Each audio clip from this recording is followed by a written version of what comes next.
இந்த வீடியோவில் எம்ட்ராக்ல எப்படி சர்வே பண்ணதுங்கிறத சொல்லி தர போகிறேன். அதுக்கு முதல்ல உங்களுக்கு எம்ட்ராக்ல ஒர்க் பண்ணி எக்ஸ்பீரியன்ஸ் இருக்குது, உங்களுக்கு ஓன் ரெண்டல் ஐடி வாங்க வச்சிங்கன்னா டிஸ்பிளே அண்ட் டிஸ்கிரிப்ஷன் இந்த நம்பருக்கு கனெக்ட் பண்ணி வாங்கிக்கிறேங்க. எங்கிட்ட இருக்க ஐடி நீங்கள் இத்தனை டாலர் அடிச்சா எவ்வளோ ரூபா, இல்லை பேசிக்காகவே டாலருக்கு எவ்வளோ ரூபா தாங்கிற மாதிரிலாம் கிடையாது. நீங்கள் ஒர்க் பண்ணுற பேமெண்ட் டேரெக்டாக உங்களோட பேங்க் அக்கௌண்ட்டுக்கே வர மாதிரி பண்ணிடுவோம். நீங்கள் ஒர்க் பண்ணதில் 25% நீங்கள் எங்களுக்கு ரிட்டர்ன் பே பண்ணுற மாதிரி இருக்கும். ஒரு ட்ரான்சாக்ஷனுக்கு $100 எடுக்கிறீங்கன்னா அதில் 25% எங்களுக்கு தர மாதிரி இருக்கும். ஓகே, இப்போ வீடியோவில் வரலாம். சர்வே அக்செப்ட் பண்ணிவிடுங்க.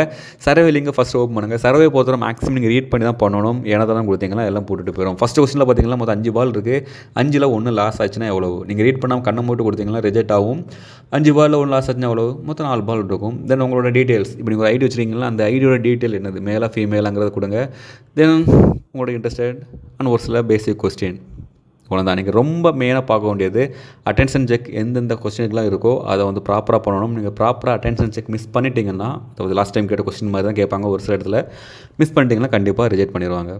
ஸோ சர்வேங்கிறது ரொம்ப ரொம்ப ரொம்ப ஈஸி தான். அட்டென்ஷன் செக்கை மட்டும் கரெக்டாக பாருங்கள். தென் சர்வே முடிச்சா ஒரு கோடு மாதிரி தருவாங்க. அந்த கோடை வந்து பாக்ஸுக்கு போட்டு சப்மிட் பண்ணால் முடிச்சு. சர்வேங்கிறது இவ்வளோ தான், ரொம்ப ரொம்ப ஈஸி தான். ஓகே, ஒன்ஸ் அகைன் உங்களுக்கு ஒர்க் பண்ணி எக்ஸ்பீரியன்ஸ் இருக்குது, உங்களுக்கு ஒரு ஓன் ரெண்டல் ஐடி வாங்க வச்சிங்கன்னா டிஸ்பிளே அண்ட் டிஸ்கிரிப்ஷனில் நம்பர் இருக்குது, கான்டெக்ட் பண்ணிவிடுங்க.